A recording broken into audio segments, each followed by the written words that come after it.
नमस्कार, स्वागत है आपका एनएमएफ न्यूज में। मैं हूं आपके साथ शबनम।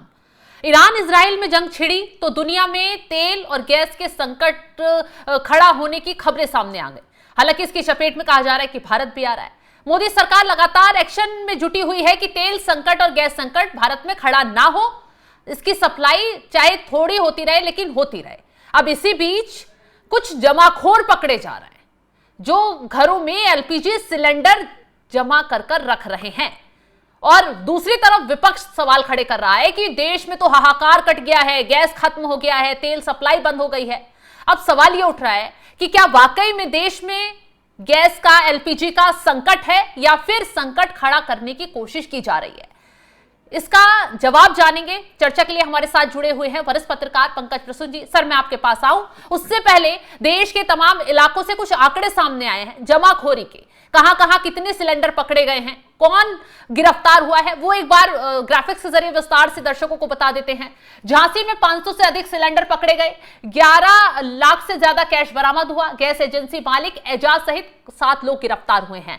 और इसी के साथ मध्य प्रदेश के छतरपुर में रिटायर्ड स्कूल टीचर के घर 25 सिलेंडर बरामद हुए। शिक्षक श्यामलाल अहिरवार कांग्रेस का सक्रिय सदस्य है, वो धरा गया। अब इसके साथ असम के धुबरी जिले में चोरी के 24 सिलेंडर बरामद हुए। मास्टरमाइंड अब्दुल हकीम मंडल गिरफ्तार हो गया है। आंकड़े देख सकते हैं आप, ये जमाखोरी के आंकड़े हैं। उत्तर प्रदेश के हापुड़ में समाजवादी पार्टी के नेता अब्दुल रहमान के घर से 55 भरे हुए सिलेंडर बरामद हुए हैं। रतलाम की बात कर ले तो भारत गैस के 21, एचपी के 4, इंडियन के 5 और रिलायंस कंपनी का 1 गैस सिलेंडर बरामद हुआ है। आरोपी शहजाद मंसूरी गिरफ्तार किया गया है।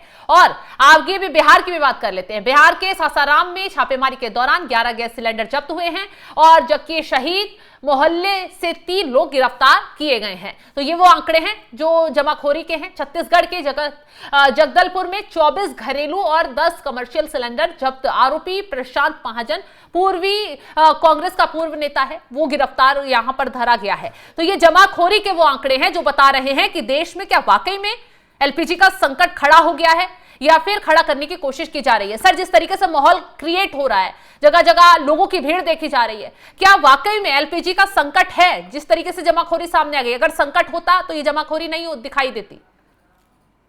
नहीं, अगर मैं ये कहूं कि बिल्कुल संकट नहीं है तो मैं झूठ बोलूंगा। दिक्कतें तो है लोगों की, लेकिन आपको यह समझना हो कि दिक्कतें क्यों हैं। जब सरकार कह रही है कि सप्लाई लाइन हमारा बिल्कुल सही है, मतलब जितनी सिलेंडर पहले जाती थी उतनी ही आज भी जा रही है, तो फिर ये लंबी लाइनें क्यों हैं? दिक्कत कहां से आ रही है? समस्या ये है कि हमारे देश में एक फितरत है। आज आप किस देश में कह दीजिए कि 40 पैसे पेट्रोल बढ़ गया, बाइक लेके 1 किलोमीटर लंबी लाइन पेट्रोल पंप के आगे लगा देंगे। बिल्कुल। एक बाइक में कितना अटता है पेट्रोल? 5 लीटर ज्यादा से ज्यादा। तो 40 पैसे में कितना पैसा वो बचा लेंगे? 1.5-2 रुपए। लेकिन 1.5-2 रुपए के लिए वो लाइनें लगा के खड़े हो जाएंगे, बिना ये सोचे समझे कि वाकई उससे उनको फायदा है या नुकसान है। ये एक आदत है। देखिए, होली में एलपीजी सिलेंडरों की लाइनें भी तो हम देख रहे हैं, जगह जगह भीड़ नजर आ रही है, लोग सिलेंडर लेकर। मैं कहां कह रहा हूं कि लाइनें नहीं है। मैं तो कह रहा हूं कि लाइनें हैं। नहीं, आप कह रहे हैं कि सप्लाई चेन बिल्कुल सही चल रही है, सरकार ने बोला है सप्लाई चेन सही है। वही मैं बता रहा हूं कि सप्लाई चेन सही है। हुआ ये कि होली में 2 दिनों के लिए गैस एजेंसियां बंद थी। एक आध दिन और जो मैंने गैस एजेंसी के मालिक से बात की, उसके अनुसार बोला कि ड्राइवर एक दिन नहीं आया तो 3 दिन के लिए बंद रहा। 3 दिन के बाद यूजुअली थोड़ा सा भीड़ होता है। उस बीच ये अफवाह देश में तेजी से उड़ी कि गैस सिलेंडर की किल्लत होगी, देखिए लाइन लगा हुआ है होली के बाद। अब जिनको 10 दिन बाद भी भरवाना था वो भी सिलेंडर लेके खड़े हैं। जिनके यहां खाली सिलेंडर है वो सोच रहे हैं कि सारा भरवा के रख लेते हैं, कहीं भविष्य में दिक्कत ना हो जाए। तो एक तो उसकी वजह से भीड़ बढ़ी। दूसरी, जो आज का हमारा विषय है, आप खुद ही ग्राफिक्स में बता रहे हैं, जमाखोरी। लोग आपदा में अवसर तलाशते हैं। जिन लोगों को लगा कि अरे देश में सिलेंडर का दिक्कत है, चलो जमाखोरी करना शुरू करते हैं। लेकिन जमाखोरी करने वालों की लिस्ट आप देख लीजिए, बिल्कुल कौन लोग हैं। और मैं बहुत दुखी मन से यह कह रहा हूं कि विपक्ष शासित राज्यों में ज्यादा परेशानी है और जहां पे बीजेपी का शासन है वहां कम है।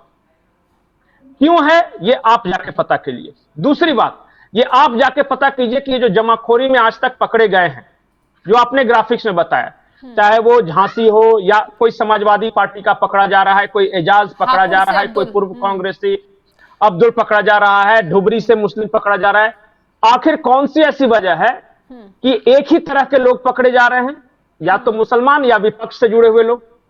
कहीं ऐसा तो नहीं है कि जानबूझकर समस्या को और विकराल बनाने के लिए कोई इनके पीछे से काम कर रहा है कि अच्छा थोड़ा बहुत संकट है, दबा के रख लो, ताकि लोग जितने ज्यादा बौखलाएंगे सरकार की उतनी बदनामी होगी। करते हैं, और बहुत सारे लोग इस उपाय में लगे हुए भी हैं। आपको मैं बता दूं कि एक कमाई के जरिए से ज्यादा बदमाशी, पॉलिटिकली मोटिवेटेड जमाखोर तो कमाई के लिए ही करता है, लेकिन इन लोग को लगता है कि मान लिया कि कोई एक ऐसा अब्दुल रहा, बोला अच्छा संकट हो गया है, चलो और इस संकट को बढ़ाते हैं ताकि मोदी सरकार को सब गाली दे। दूसरा, समाजवादी पार्टी का सोचिए ना, नेता है, वो 55 सिलेंडर रखे हुए था। क्यों रखे हुए था? वो 55 अगर लोगों को मिलते तो उसके मोहल्ले में दिक्कत नहीं होती, लेकिन दिक्कत है तो लोग गाली दे रहे हैं मोदी सरकार को, तो इसको मजा आ रहा है। और आप देखिए ना, छत्तीसगढ़ में, मध्य प्रदेश में, यूपी में, असम में, हर जगह सिर्फ एक ही तरीके के लोग क्यों पकड़े जा रहे हैं? या तो सोकॉल्ड अब्दुल है, और नहीं तो समाजवादी पार्टी या कांग्रेसी। कर्नाटक में भी कांग्रेसी पकड़ा गया। अच्छा, लेकिन इस मुद्दे पर थोड़ी विपक्ष कुछ बोलेगा। संसद से सड़क तक बवाल तो काट रहा है कि गैस नहीं मिल रही है, तेल संकट खड़ा हो गया है, लोगों में त्राहिमाम हो रहा है, महंगाई बढ़ रही है। तो अब ये तस्वीरें भी तो देखनी चाहिए विपक्ष को। नहीं, देखिए, समस्याएं हैं, विपक्ष उसे और विकराल बना रहा है। तो विपक्ष को इससे क्या फायदा होगा? क्योंकि ये तो ऐसे संकट नहीं है कि सरकार चुटकी बजाएगी तो सारा हल हो जाएगा, क्योंकि ये तो बाहर युद्ध चल रहा है 2 देशों में, 3 देशों में, वहां से सप्लाई चेन टूटा हुआ है। आप सोच रहे क्या फायदा होगा? लोग मोदी को जितनी गालियां देंगे या मोदी सरकार को, इनको तो उतना ही फायदा होगा ना। जिस पार्टी की फितरत ऐसी हो कि एआई समिट इंटरनेशनल लेवल का ऑर्गेनाइज हो रहा है, वहां कपड़े उतार के प्रदर्शन कर सकती है, तो आपको लगता है कि देश में अगर थोड़ा बहुत भी एलपीजी का दिक्कत है तो ये उसे और बढ़ाएगी नहीं? कर रहे हैं ये। और मैं तो भाई विद फैक्ट्स बता रहा हूं, ये जो सारे आंकड़े हैं, मुझे लगता है कि एक बार फिर से चला दीजिए कि कौन कौन पकड़ा गया है। आप गौर कीजिए, कहां कहां घटनाएं हुई है, ये नहीं, कौन कौन पकड़ा गया है, नाम देखिए।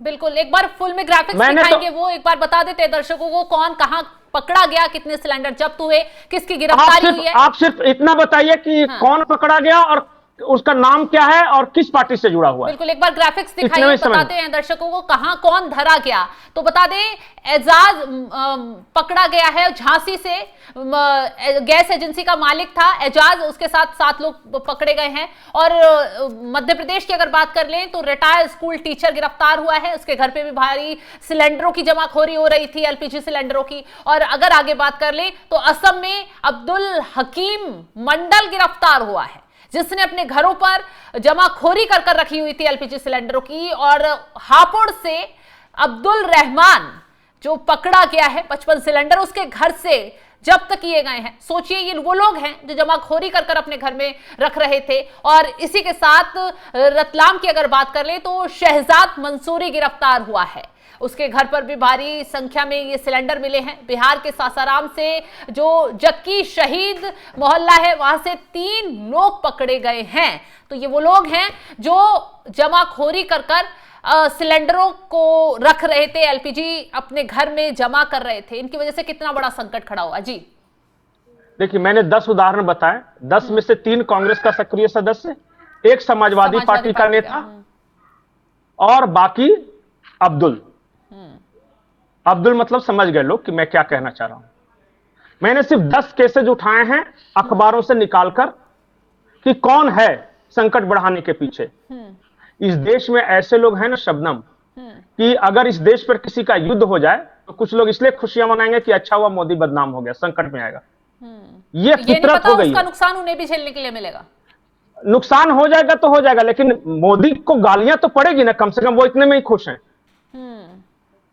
एक आदमी लगा हुआ है कि कैसे ये समस्या सुलझे, लोगों की जिंदगी कैसे अच्छी हो। अगर गल्फ से स्ट्रेट ऑफ हॉर्मुज़ बंद हो गया है तो हम मेडिटेरेनियन सी या लाल सागर के थ्रू कैसे गैस सप्लाई जारी रख सके? 40 देशों से हम लेते थे, कैसे और देशों से हम गैस मंगवाएं? ये में लगा हुआ। दूसरे लग रहा है कि किसी तरह सप्लाई बाधित कर दें ताकि गालियां पड़ जाए सरकार को, ताकि इनके कलेजे को ठंडक मिल जाए। मैं बहुत कड़वे शब्द का इस्तेमाल कर रहा हूं कि इस देश में कुछ रुदालियां ऐसी थी जो पहले से घाघरा उठा के तैयार थी कि कभी कोई मुसीबत आए, थोड़ा सा पेट्रोल बढ़े, थोड़ा सा डीजल बढ़े, थोड़ा सा गैस की दिक्कत हो, ताकि हम उठाकर नाच सके। ऐसी मेंटेलिटी हो गई है। खैर, अब असर तो देखने को मिल ही रहा है। अब इन्हें सजा भी भुगतने को मिलेगी। जमाखोरी का क्या अंजाम होता है, उत्तर प्रदेश से लेकर दिल्ली और तमाम इलाकों में अब छापेमारी शुरू हो गई है। अब्दुल भी धरे जा रहे हैं, सिलेंडर भी उनके कब्जे से छुड़ाए जा रहे हैं, और एलपीजी का जो संकट है उसे खत्म करने के लिए राज्य सरकारें भी एक्शन मोड में लगी हुई हैं और मोदी सरकार भी लगातार काम कर रही है। और ये हो सकता है ये संकट जो थोड़ा बहुत देश में आया है वो जल्द ही बहाल भी हो जाए। तो फिलहाल इस खबर को लेकर आप क्या कुछ राय रखते हैं, कॉमेंट बॉक्स में जरूर बताइएगा। और तमाम बड़ी खबरों की अपडेट के लिए आप हमारे साथ जुड़े रहें। नमस्कार।